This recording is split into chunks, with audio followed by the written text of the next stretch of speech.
Successful Blunders, historias de fracaso que inspiraron el éxito. Puedes conocer más en successfulblunders.com. Con ustedes, Alberto Lugo. Bienvenidos amigos a otro episodio de Successful Blunders, donde contamos historias de fracaso con empresarios exitosos para que tú aprendas qué no hacer en tu negocio y puedas escalar rápidamente. Queremos darle las gracias a todos los escucha o los que nos ven a través de las diferentes plataformas como YouTube. Si nos estás viendo en YouTube, dale subscribe, comparte el contenido y dale a la campanita para que te lleguen las notificaciones cuando haya contenido nuevo. Y si nos estás escuchando a través de cualquiera de las plataformas de podcast, suscríbete y dale compartir en las redes sociales para que otras personas se beneficien de este contenido. Y en este episodio le damos la bienvenida a Frankie López, fundador y animador de Yo Soy un Gamer. Frankie, bienvenido al podcast. Saludos, hermano. Gracias por la invitación. Súper emocionado de estar aquí, definitivo. Excelente, Frankie. Frankie, cuéntanos quién tú eres y qué tú haces en Yo Soy un Gamer. Bueno, pues llevo los pasados 14 años trabajando en la industria de videojuegos en Puerto Rico de diferentes formas, desde hablar de videojuegos, hablar de las últimas noticias, tecnologías y tendencias, analizarlas, pero también de la misma forma, pues, tratar de atraer el desarrollo de videojuegos a Puerto Rico, que se desenvuelvan los esports de la misma forma, eventos en el centro de convenciones, Coliseo Rubén Rodríguez, programas de televisión, radio, prensa, you name it, relacionado a la industria de videojuegos en Puerto Rico, pues gracias a Dios he tenido la bendición de trabajar en eso full blast por los pasados 14 años. Eso te iba a preguntar porque la industria de videojuegos en Puerto Rico no ha tenido tanta importancia, yo creo como hasta los últimos 5 o 6 años que mucha gente entiende lo que es la industria y que los jugadores pues ya se pueden cotizar como jugadores de deporte, de atletas y demás. Y eso ha ido evolucionando. Como ¿desde cuándo en Puerto Rico se está moviendo esto así a esa escala? Bueno, yo fundé la primera liga de esports en Puerto Rico en el 2006.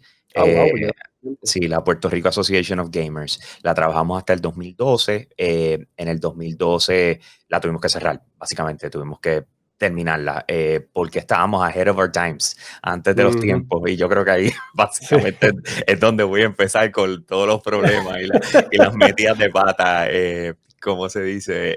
Pero sí, o sea, desde el 2006, te voy a dar un dato bien interesante. Lo que se considera como el primer torneo internacional de videojuegos. Esto arrancó, yo te voy a decir, como para el 97, por ahí más o menos. Era la CPL, la Cyber Pro Athlete League, ¿ok? Y quien fundó esa liga fue un boricua, Ángel Muñoz, ¿ok? Que se mudó, tiene su familia, su mamá, etcétera, viviendo en Carolina, pero se mudó para New York en aquel momento y hizo se le conoce como el padre de las competencias de videojuegos. Wow. Eso sí, súper cool. Me enteré mientras yo estaba trabajando esto de lo de Prague y buscando, yo decía, Dios mío, ¿por qué es que no me entienden? O sea, ¿por qué es que no lo ven? Claro. O sea, sí, míralo. Y de repente él me apareció y me dijo, take it easy, bro.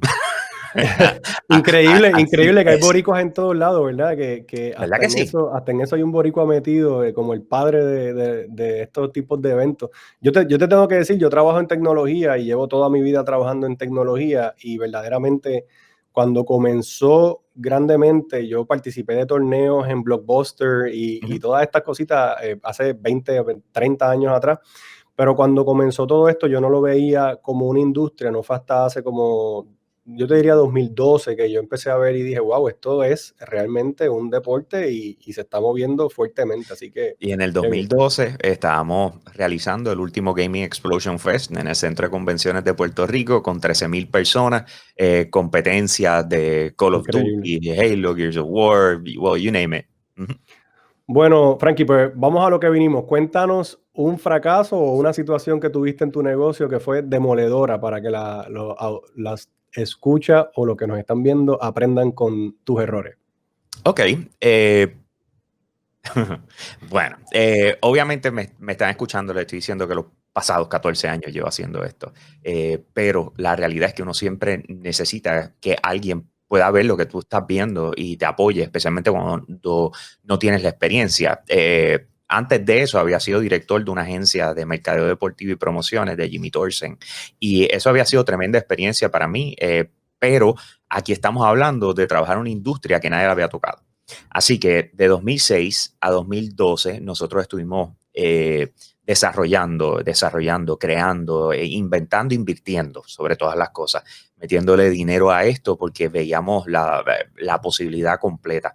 Ahora, como les dije ahorita, estábamos antes de los tiempos y eso fue algo que interesante porque no lo pensaba así. O sea, tú te consideras en esos momentos que tienes algo que nadie tiene y vamos a desarrollarlo y vamos a meterle con 2 manos y vamos a meterle todos los chavos y ahora es que cuando Y cuando tú dices que estabas adelantado a tu tiempo, ¿por qué tú dices eso? Por Puerto Rico. O sea, ¿Pero era cuestión de percepción o era cuestión de comunicaciones? No, de percepción, porque acuérdate que yo llevo en radio desde entonces. O sea, yo estaba asociado con Funky Joe, yo estaba en el circo y estaba asociado con el grupo Ferrer Rangel con Primera Hora. O sea, yo tenía partners de comunicación. O sea, nosotros lo comunicamos por todo Puerto Rico. Pero, ¿qué pasa? Que este tipo de negocios, aunque está genial y tú haces el evento y se mete un montón de gente, pero un evento de videojuegos cuesta mucho más que un ejemplo, un Comic-Con, por darte un ejemplo. Porque y piensa, voy a meter, vas a meter 13,000 personas que los tienes que mantener de alguna forma entretenidos. ¿Cuántas consolas y cuántos televisores tú necesitas? Así que de repente un evento como esto en el centro de convenciones, los gastos de producción estaban en los $140,000. Pero en el 2012, ya sea por la situación económica o lo que estaba pasando en esos momentos, me pasaron 2 cosas que fueron devastadoras. Número uno, los auspiciadores no acaban de darse cuenta de lo que nosotros estábamos haciendo. Por ende, de repente íbamos a una universidad a presentarle, que era lo lógico, ¿verdad? Pues estás buscando ese mercado, los jóvenes, y tú decías, pues la universidad es lo lógico. Y te decían, wow, qué espectacular se ve esa propuesta, vamos para adelante, tengo $2,000. y tú los mirabas y tú decías, hello. Con $2,000 no puedo llevar ni un televisor. Exactamente. Y entonces, pues, tuvimos ese tipo de dificultades. Después de eso fue año de elecciones. Creo que estaba Fortuño contra Alejandro García Padilla, si mal no recuerdo. Y entonces, de repente, Fortuño, tratando de esquinear a Alejandro y esquineándolo, cogió y lo mandó a que su cierre de campaña fuese frente al centro de convenciones el mismo fin de semana de mi evento. Ok. Nosotros tuvimos que salir corriendo a montar carteles en el expreso mostrando vías alternas y gastar qué sé yo cuánto en publicidad adicional para comunicarle a la gente que todo iba a estar bien, que fueran para allá. Porque te cerraban la carretera, ¿verdad? Los cierres de campaña creo que cierran Full blast. Ok. Así que nosotros tuvimos que tirarlo por el parque Luis Muñoz Marín, es el que está allí, ¿verdad? No, Rivera. Muñoz Rivera, creo que. Ok, el que está cerca de allí, que te tienes que bajar y está debajo del puente. Pues tuvimos que mandar a la gente. Tú imagínate todo nuestro tráfico, tenerlo que mandar por esa esquinita. 13,000 personas. ¿Verdad? Lo que esperábamos. Si te soy honesto, las metimos, pero nosotros cuando tiramos números queríamos llegar a los 20, ¿me entiendes? Ese año tiramos la casa por la ventana. O sea, nosotros no conseguimos. Yo quiero que tú entiendas que nosotros teníamos Call of Duty antes que saliera, nosotros teníamos, qué sé yo, el próximo Halo, Wii U, cuánta cosa antes de que saliera, nosotros la teníamos en el evento. Ya ustedes la tenían en el evento. O sea, que tú tuviste que hacer mucho trabajo, pretrabajo, para poder conseguir con las marcas acceso a esta juego. Te voy a decir más, porque el evento siempre era en noviembre, ¿verdad? Entonces, ¿qué pasa? Que nuestro partner principal para el evento era GameStop Headquarters en Estados Unidos, que ya no está en Puerto Rico. Entonces, ¿qué pasa? Que para yo saber qué era lo que nosotros íbamos a tener en el evento, yo tenía que esperar hasta la convención de GameStop, que era a finales de agosto o a principios de septiembre. Vale, para poder hacer el evento en octubre.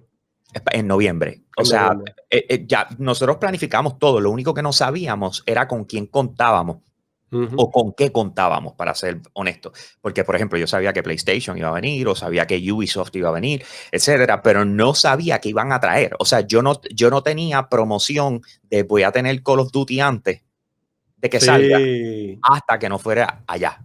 ¿Me sigue? Sí, o sea que tu promoción previo al evento era difícil porque tú no sabes realmente, no puedes dar por sentado que vas a tener a Call of Duty o a estos títulos que son los que traen gente.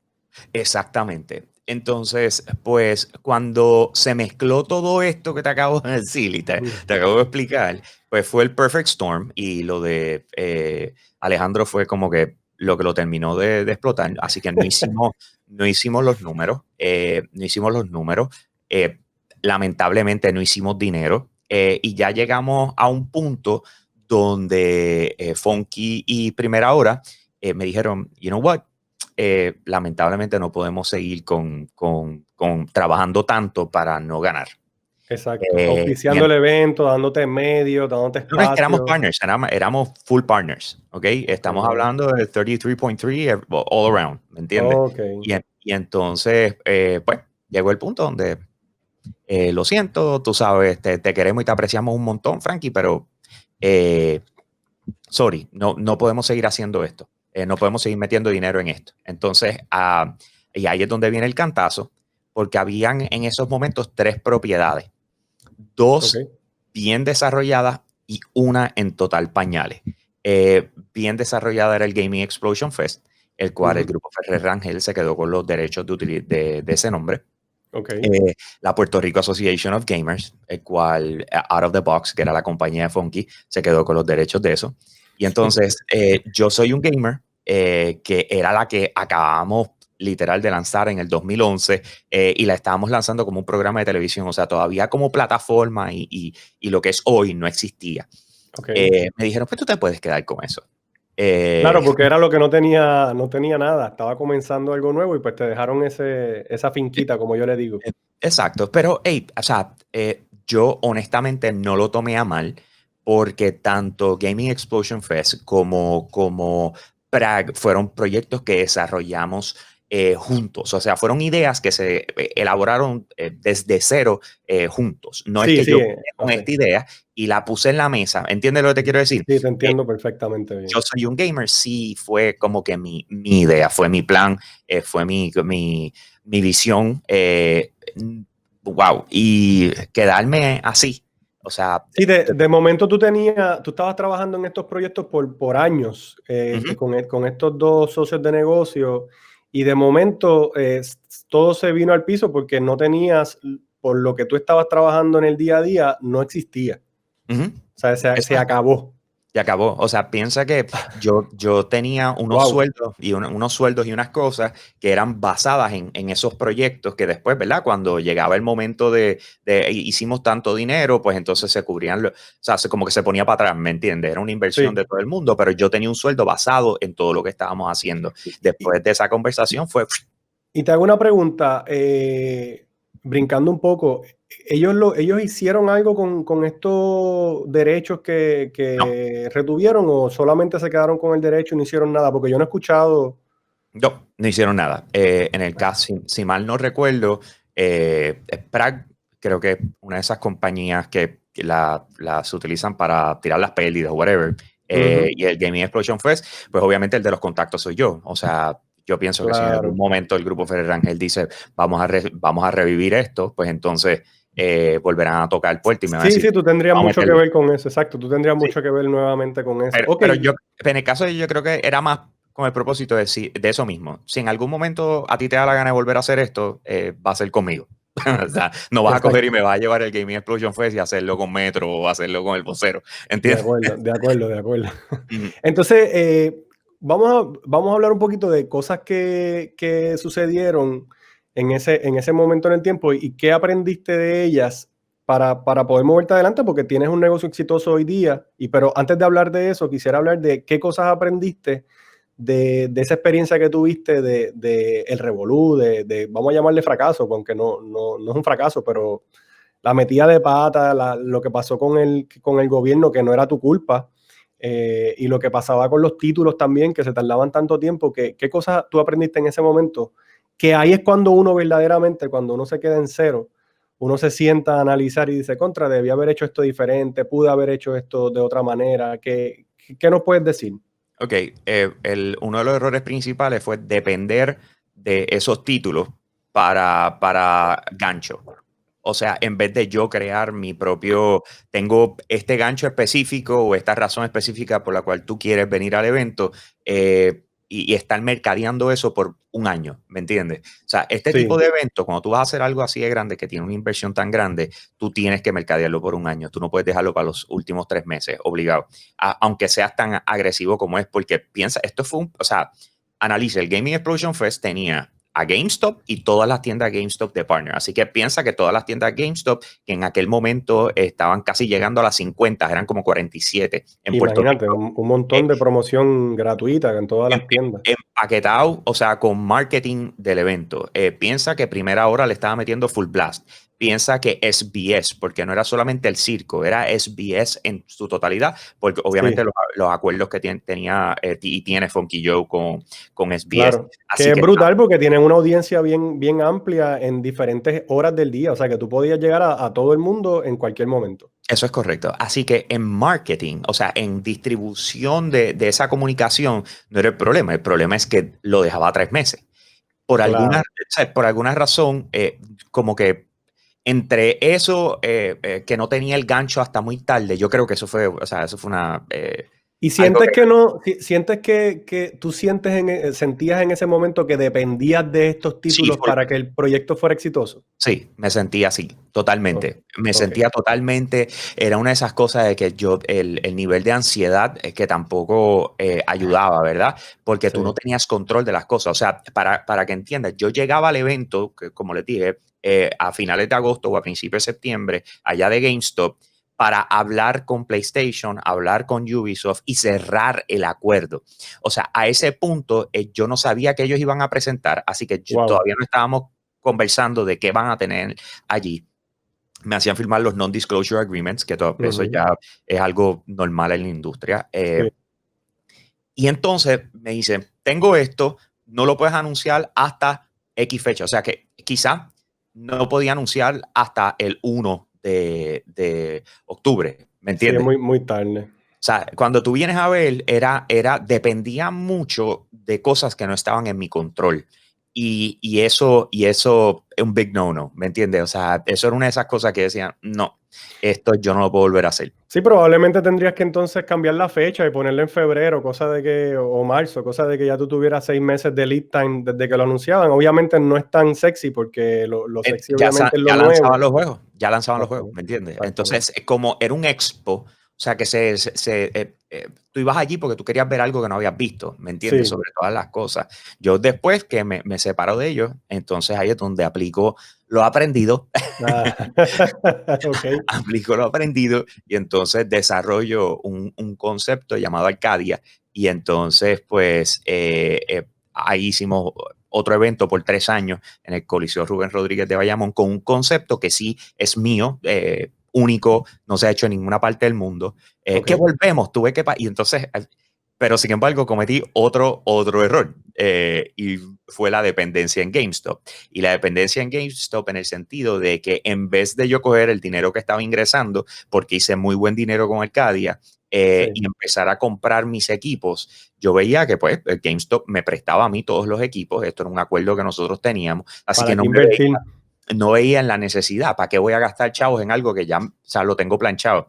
Y entonces de repente GameStop se fue de Puerto Rico y Totalmente. tuve que parar de hacer eventos porque volvemos, tú sabes, tú comprar 140 consolas de Máquina. videojuegos, o sea, eso no era, ¿me entiendes? Tú sabes, como que más los juegos, más los controles adicionales, pero en cada uno de esos eventos, Gaming Explosion Fest, Arcadia, entiendo que llegamos al punto de éxito. Lo único que siempre, lamentablemente, algo pasaba. Y esto como que me ha sido bien normal en Puerto Rico, porque es visión, es como todo. O sea, el año pasado, de hecho, hace, qué sé yo, como una semana, se cumplió un año de que en aquel momento Ricardo Rosselló era el gobernador, y se firmó la orden ejecutiva montando este grupo de personas para trabajar la industria de videojuegos en Puerto Rico. Lo recuerdo. Pues, brother, eso lo traté con Fortuño, lo traté con Alejandro García. O sea, yo hablé con todo el mundo. Yo llevo en esta, como te dije, 14 años empujando todo. A ver cómo se da en Puerto Rico. ¿Y qué se supone que logra la orden ejecutiva que mejora la industria para movernos a futuro? Bueno, lo primero era que se suponía que estuviese este grupo de gente, una mezcla de privado versus público, ¿verdad? Donde empezamos a hablar sobre cómo vamos a atraer diferentes partes de la industria de videojuegos, o sea, esports y game development. Entonces, ¿qué pasa? Una vez se funda esto, pues tenemos la situación con Rosselló, que entonces sale de ser gobernador, entra Wanda Vázquez, y entonces Wanda hace el nombramiento oficial, porque aunque se creó este junte, la realidad es que no nombraron a nadie del área privada. Así que Wanda Vázquez, a principio de año, te voy a decir, qué sé yo, febrero, marzo, por ahí, los nombra, y entonces justo después, fue en febrero, después en marzo, pues empieza lo del COVID. La pandemia.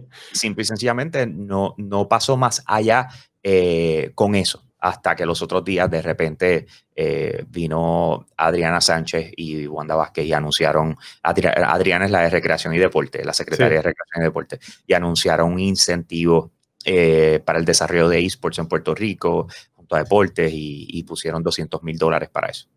O sea que se ve positivo el futuro de la industria de videojuegos en Puerto Rico, por lo menos desde el punto de vista de tener apoyo del gobierno y también de la industria privada. Yo creo que hay muchas personas que ya han visto y han probado el éxito de este tipo de eventos y de tener la industria moviéndose en el país. Claro, ok, ya hay personas dispuestas a invertir, que eso era algo que no había. Ya de repente tenemos no gamers, o sea, porque los gamers siempre estaban tratando de ver cómo se las inventaban. Mucha gente cogió préstamos y se escocotó tratando de hacer cosas, pues no eran businessmen, ¿me entiendes? Pero ahora de repente, o sea, hay grupos de abogados, hay personas con dinero y conocimientos de leyes, etcétera, y están moviéndose para tratar de impulsar la industria en Puerto Rico. Claro, le están viendo una mezcla de cosas, porque también está lo que tiene que ver con sports gambling, tú sabes. Sí, hay que tener mucho cuidado porque no es lo mismo. No es lo mismo, pero sin embargo caminan paralelo, por decirlo así. Lo que pasa es que tienes que desarrollar la industria de esports para que el sports gambling en esports pues sea efectivo. No puede ir una cosa antes que la otra, ¿me entiendes? O sea, tiene que haber esports en totalidad, como profesionales, con gente jugando, que se pueda rastrear de que esas personas sí son profesionales, que tienen ética, que no se van a poner a montar, tú sabes. Sí. Ese es el tipo de cosas que se tienen que hacer ahora, pero se está trabajando para eso. Claro. Mi preocupación siempre con esto es que tienes una persona entusiasmada. Por ejemplo, ahora mismo está Adriana en Recreación y Deporte, y ella es gamer de por sí, le encanta lo que tiene que ver con esports y lo está empujando. O sea, de repente pasan las elecciones, digamos, gana otra persona o whatever, sacan a Adriana, traen a otro. Sí, eso pasa, eso nos pasa a todos. Es difícil darle continuidad cuando hay cambios de gobierno. Exacto. Bueno, para resumir, ya estamos acabando el episodio. Entonces, yo quisiera resumir de las cosas aprendidas. Yo creo que una bien importante fue la dependencia de socios de negocio o de suplidores o de partners. Eso puede ser una lección aprendida. Yo te diría que sí. Yo te diría que sí. O sea, no es tú saber que estás dependiendo de ellos, o sea, estar claro en que estás dependiendo de ellos y entender cuál sería el plan B y C, de eso no estar. Esos fueron los errores que yo cometí. No pensaba, ¿y si esto no está? O sea, era como... diferentes escenarios. No tenía más escenarios. Era como que esto es... no visualizaba que esto no podía pasar. Esto le pasa mucho al empresario optimista, porque tú piensas que las cosas van a suceder y tú estás tan y tan y tan enfocado en que todo el mundo ve lo que tú ves, que no te das cuenta que puede fracasar o puede no suceder como tú lo estabas viendo, y tienes que tener diferentes escenarios. Exacto, y ese fue, ahí yo te digo que aprendí un montón con eso y poco a poco lo implementamos en la plataforma, o sea, de repente estar ahora que no solamente es Puerto Rico nuestro target, que estamos en Estados Unidos, por toda Latinoamérica, 1.3 millones de seguidores, la página número 1 de noticias de videojuegos en español en Estados Unidos, o sea, un sinnúmero de cosas que uno dice contramano y todos los checkmarks que yo me puse por los primeros 10 años del desarrollo de esto, mano, los cumplí. Y de eso me siento como que, o sea, no era solamente, porque obviamente uno se pone como que metas, y eso fue una de las cosas que hice. Yo me puse una meta a 10 años y después me puse a inventar y me puse creativo y tiré un montón de cosas en el medio. Y yo dije, pues si hago todo esto, o si me muevo más o menos, si por lo menos hago 6, sé que voy a llegar acá. Y de repente dejé de mirar esas metas que tenía y simplemente me puse a actuar. Y, mano, me siento orgulloso de decir que todos los benchmarks que me había puesto los logré, o sea, los hice todos y todos salieron. O sea, pues entonces tengo 2 cosas adicionales que yo creo que son bien importantes. Una de ellas sería, cuando vas a hacer un evento, tienes que comenzar a promocionarlo con tiempo, con suficiente tiempo, porque lo que dijiste del año yo creo que es súper importante. Y la otra sería, que esta le toca a muchos empresarios, incluyéndome, es mantener el foco. Porque a pesar de que lograste lo que te habías puesto a 10 años, tuviste diferentes áreas de distracción durante ese tiempo que pudiste tal vez haberlo hecho en menos tiempo, pero si hubieses mantenido el foco, podría también eso ser una de las lecciones aprendidas, y eso se le aplica a casi todos los programas que hacemos. Estoy totalmente de acuerdo, pero de la misma forma también tengo que decir que es bien diferente cuando tú tienes a quien mirar o a quien hasta cierto punto imitar versus cuando tú estás metiéndole y nadie ha hecho lo que tú estás haciendo. Pionero, y eso totalmente de acuerdo. Y ahí son otros 20 pesos porque tú tienes que probar cosas y lamentablemente tú está cómico porque cuando tuvimos la primera reunión con el secretario de Estado en aquel momento, esto fue el año pasado, de repente yo estaba rodeado de un montón de streamers y de gamers y etcétera, etcétera, y estamos en esta reunión y yo veo lo que está pasando y yo dije, ven acá, tú nos invitaste para acá para hacer un photo. Y entonces empezó la conversación seria y de repente los muchachos vienen y hacen algo. Ahí te digo yo que es uno de esos momentos donde tú te echas para atrás y tú te das cuenta de lo que has hecho, ¿verdad? Sí. Y vienen y le dicen a él, dice, bueno, nosotros tenemos que seguir lo que Hambo está diciendo, porque algo que creo que tenemos todos en común es que no estuviésemos aquí sentados si él no hubiese empezado a hacer lo que hizo. Así que en estos momentos tenemos que dejar que la experiencia hable. Y yo me quedé como que, damn. Te felicito por eso, excelente. Tú no ves esa venir, ¿oíste?